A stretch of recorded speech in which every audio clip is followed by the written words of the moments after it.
अहिंसा तीर्थ प्रणेता, अहिंसा तीर्थ प्रणेता, जय जय हो भारत गौरव, राष्ट्र संत प्रमुख सागर। स्वर्णिम स्वर्ण जयंती का अवसर ये महान है, मिलकर हम मनाएंगे, गुरुवर देश की शान है, प्रमुख सागर। जय हो गुरुवर, प्रमुख सागर, जय हो गुरुवर।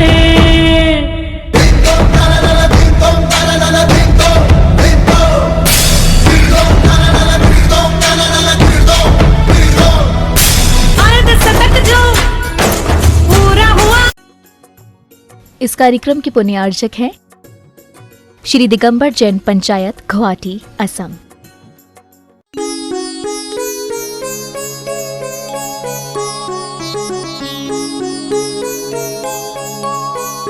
धर्मश्री बाबा,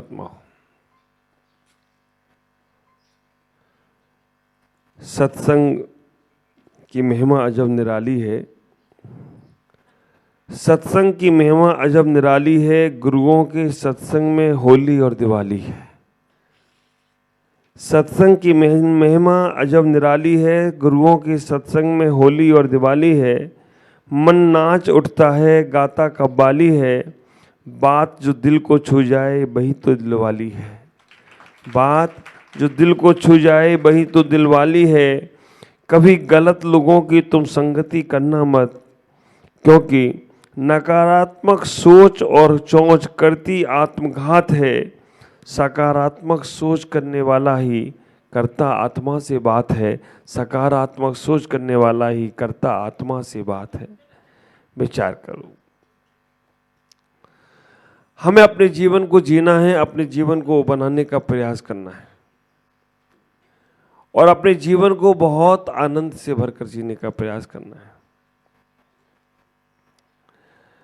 किसको सौंपी जाए हमारे जीवन की ये बागडोर? किसके साथ हम अपने जीवन को व्यवस्थित कर सकते हैं? कहते हैं कि जैसा हमारा जीवन का सत्संग होता है वैसा ही हमारा जीवन अच्छे से अच्छा होता चला जाता है। गलत लोगों की संगतियां, गलत लोगों की प्रवृत्तियां और गलत लोगों की विचारधाराएं हमारे जीवन को गलत बना देती हैं, और अच्छे लोगों की संगतियां, अच्छे लोगों की प्रवृत्तियां, अच्छे लोगों के पास का उठना बैठना हमारे जीवन को बहुत अच्छा बना देता है।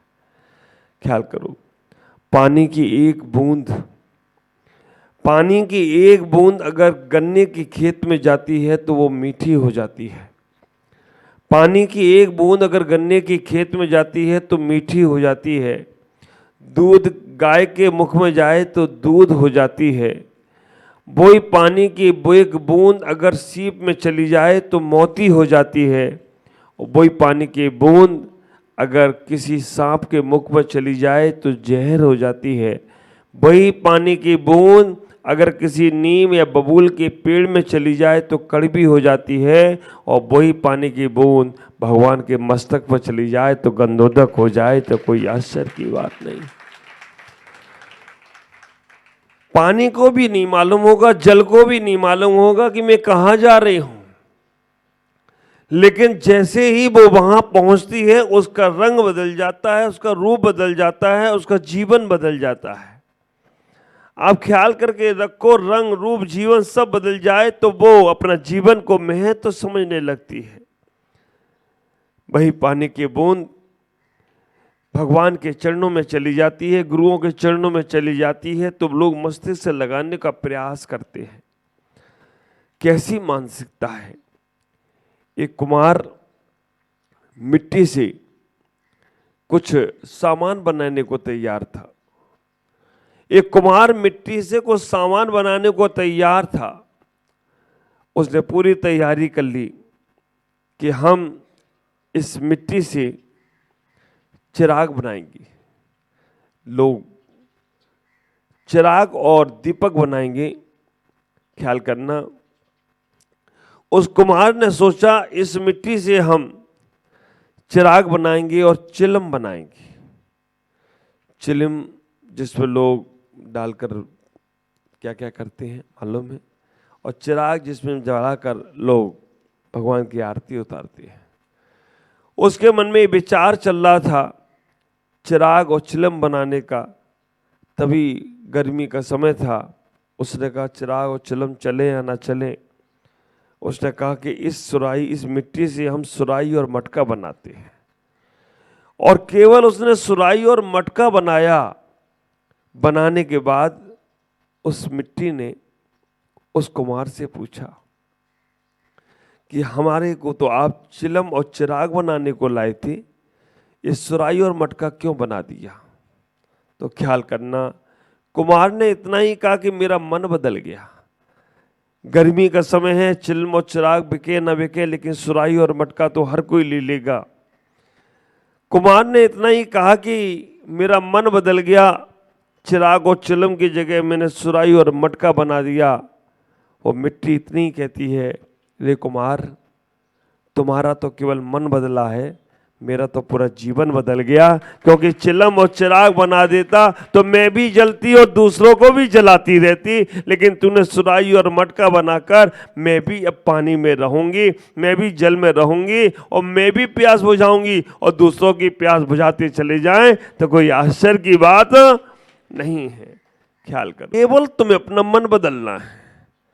तुम्हारे मन बदलते ही दूसरों के जीवन बदलते चले जाएं तो कोई आश्चर्य की बात नहीं होगी। मन को संभालने का प्रयास करो। मन को कैसा सत्संग कराना है, मन को कैसा हमें आगे बढ़ाने का प्रयास करना है। ख्याल करो, जब भैयावृत्ति करने जाते हो आप लोग, है ना, भैयावृत्ति करने जाते हो, बहुत से बार बच्चे आते हैं, बड़े लोग भी आते हैं, सभी लोग आते हैं। मैंने एक बार एक पत्नी से पूछा कि तुम अपने पतिदेव को भैयावृत्ति करने के लिए क्यों भेजते हो शाम को? बोला महाराज, 2 फायदे। क्या? अभी आप हो तो उनकी आदत हो जाएगी पैर दबाने की। क्यों, समझ गए क्या डायरेक्ट? वैसे तो महाराज कुछ करे धैर्य नहीं तो आदत तो हो जाएगी, कभी कुछ काम पड़ जाए तो फिर वो काम में तो आएगी आदत, इसलिए मैं शाम को तो भेज ही देती हूँ इनकी। आप विचार करके रखना, कम से कम अपने मम्मी पापा के नहीं दबा पाएंगे पाओ तो अपने बच्चे के मम्मी के पैर दबा लेंगे, कोई तो काम में आएगा इनके।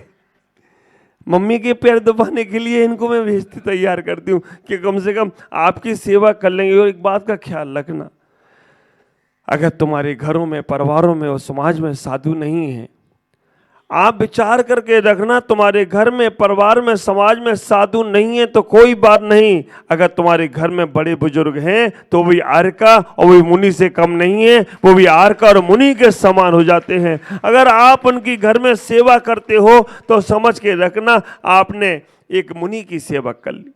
बड़े बुजुर्ग हों, हम नहीं पहुंच पाते मंदिर में, हम नहीं पहुंच पाते साधुओं के पास, शाम को जाकर अपने पिता के पास जाओ, अपनी माँ के पास जाओ और जाकर माता पिता के चरण स्पर्श करो और जहां बन सके उनकी सेवा करो।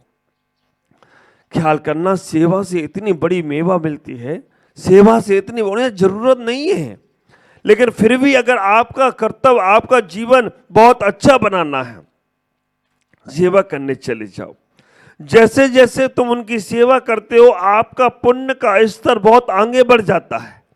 ख्याल करो, उदाहरण एक आता है कि एक युवक अपने पिता की सेवा कर रहा है। उसी वक्त नारायण श्री कृष्ण आ गए मिलने के लिए कि मुझे इस युवक से मिलना है। ये बहुत इसकी सेवा भक्ति में बहुत इसका नाम है और हमेशा सेवा करता है, कभी कोई पिता की, माँ की आज्ञा को टालता नहीं है। विचार करो, कभी भी ये पिता की, माँ की आज्ञा को टालता नहीं है, बहुत सेवा करता है और बहुत सेवा करता है। तो हमें इसके मिलने जाना है। मिलने के लिए पहुंच गई और लोगों ने कहा कि भगवान स्वयं द्वार पर खड़े हैं, एक बार तुम जाकर मिल लो। उन्होंने कहा मैं आ रहा हूं, मैं आ रहा हूं। आधा घंटे बाद जब वो गया, बाहर देखा कि भगवान स्वयं द्वार पर खड़े हैं। लोगों को लगा कि आज इसने बहुत बड़ा पाप कर लिया, लेकिन भगवान ने उसको खूब आशीर्वाद दिया। उनने कहा मैं तो भगवान हूं ही हूं, लेकिन जो जीवंत भगवान तुम्हारे घर में हैं, तुमने उनकी सम्मान कर लिया, उनकी सेवा कर ली। ये मेरी सेवा से बड़ी सेवा हो तो कोई आश्चर्य की बात नहीं है। विचार करना, बड़े दुर्भाग्यशाली हैं वो परिवार, बड़े पाप रूप में है वो परिवार जो अपने घर के माँ बाप को नहीं देख पाते हैं, अपने घर के बड़े बुजुर्गों को नहीं देख पाते हैं, और मंदिर के पूजा पाठों में इतना समय लगा देते हैं, मंदिर के दान दक्षिणा में समय लगा देते हैं, गौशालाओं में चले जाते हैं, हर जगह अपनी भक्ति कर लेते हैं, लेकिन अपने घर में जो जीवंत माँ बाप हैं उनकी तरफ देख नहीं पाते। मैं दीपक भाई के परिवार से आया, आज कल पूरा दिन वहां था। अब विचार करके रखना, माता पिता जिनका शरीर चल रहा है, आगे बढ़ रहा है, सब कुछ है, लेकिन उस युवक की एक ही भावना कि आज मेरे पिता ने आहार दे लिया साधु को, इससे बड़ा और कोई बात नहीं हो सकती है। जो पिता उठना नहीं सकता था, तब मैंने दीपक के लिए कहा जय कुमार जी उनके पिता का नाम, जय विजय पताका फहराना है, जय विजय पताका फहराना है, रजनी में ध्रुव तारा का एक दीपक जलाना है, रजनी में दीपक का ध्रुव तारा का एक दीपक जलाना है, कर्णव को साथ ले विनोद में हो जाना है, पूर्व दिशा में प्रमुख धर्म की एक रेखा बनाना है, पूर्व दिशा में प्रमुख एक धर्म की रेखा बनाना है। बहुत सेवा की दीपक छोटू भाई ने, अब तो गुरु पुष्पदंत को बुलाना है, अब तो गुरु पुष्पदंत को बुलाना है। विचार करना, जिन्होंने मुझे भेजा, मैं जाकर देखता हूं परिवारों में आपके कितना व्यवहार है आपका, आपके बड़े बुजुर्गों के प्रति ख्याल करो। हम कैसे अपने जीवन के सत्संग को समझने का प्रयास करें। हम मंदिर की पूजा उपासनाओं के साथ साथ अपने जीवन को जीने का प्रयास करो। इतना ही विचार करना, इतना ही सोचना। शाम को भैया वृत्ति करने के लिए मेरे पास बहुत सारे लोग आते हैं, और बहुत से पति देवों को माताएं अपनी पत्नी देवियां भेज देती हैं कि जाओ, जरूर जाना है, हम माता जी के पास और तुम पिताजी के पास जाओ। और कुछ तो अपने बच्चों को लेके आते, छोटा छोटा बच्चा, एक वो क्या नाम है उसका, सौरभ तो आता है, वो छोटा सा ही क्या, वो तो व्यांश क्या नाम है, शतांश, और एक तनिष, और एक छोटा सा, वो सीधे मेरे कंधे पे चढ़ता, वो मेरे को दादा समझता, वो कहता कि महाराज जी मेरे दादाजी। दो छोटे छोटे बच्चे आ गए और दोनों बच्चे मेरे पैर दबा रहे, पैर सीधे थे। अब थोड़ा सा मैं विश्राम करने लगा तो मेरा एक पैर इधर का इधर आ गया। अब वो दूसरा बोलता पैर हटा अपना,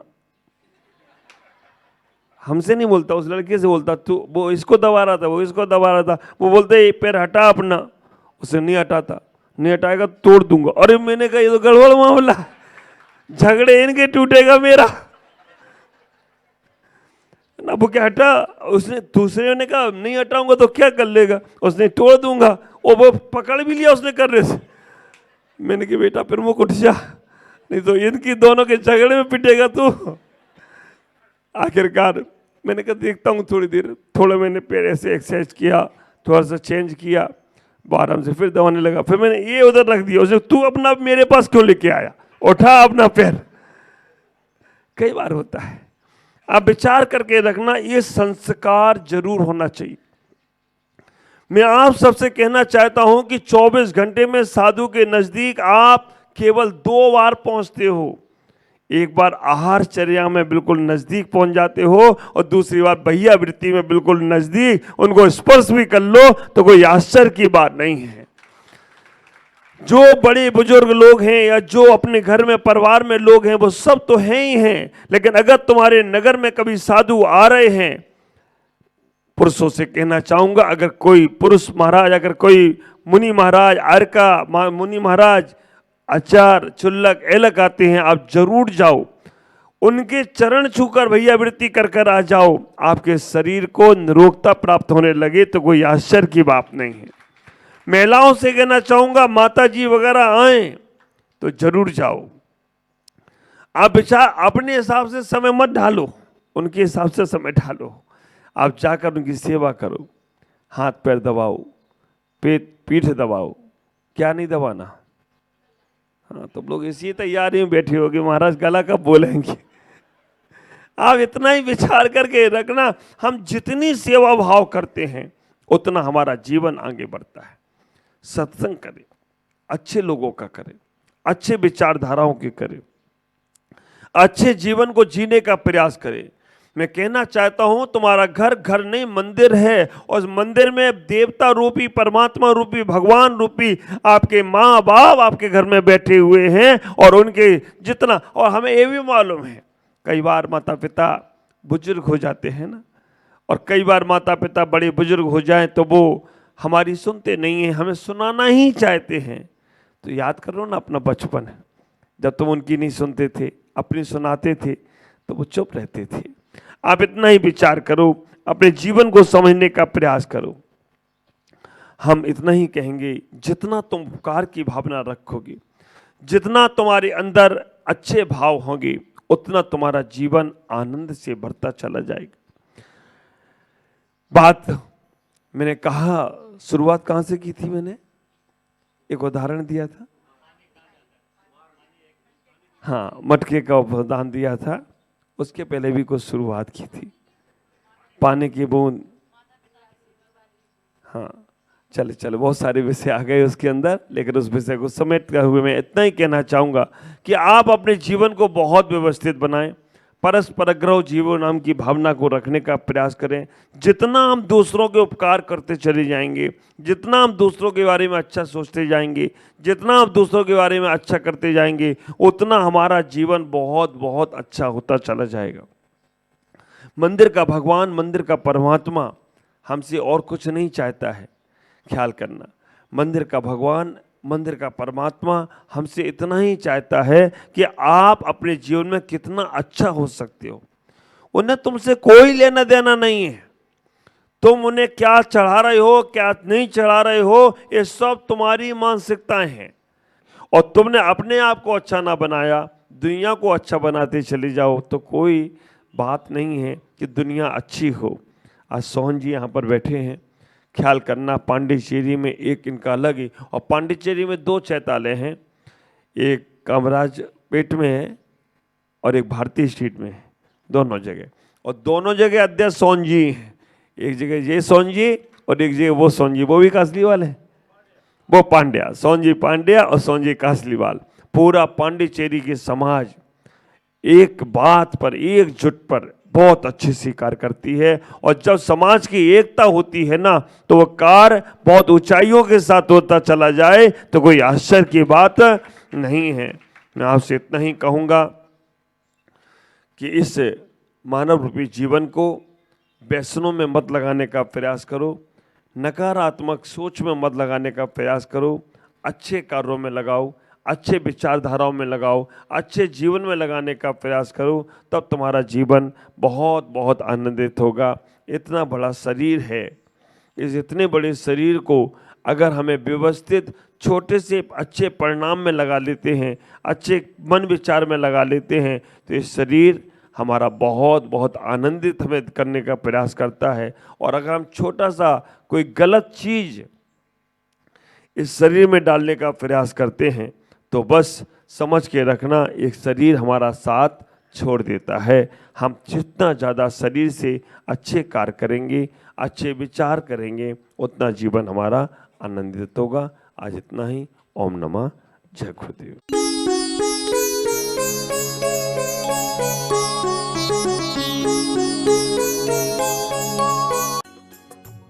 इस कार्यक्रम के पुण्यार्चक थे श्री दिगंबर जैन पंचायत, गुवाहाटी, असम।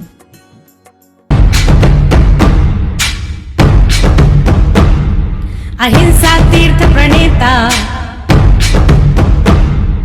अहिंसा तीर्थ प्रणेता, जय जय हो भारत गौरव, राष्ट्र संत प्रमुख सागर। स्वर्णिम स्वर्ण जयंती का अवसर ये महान है, मिलकर हम मनाएंगे, गुरुवर देश की शान है, प्रमुख सागर। जय हो गुरुवर।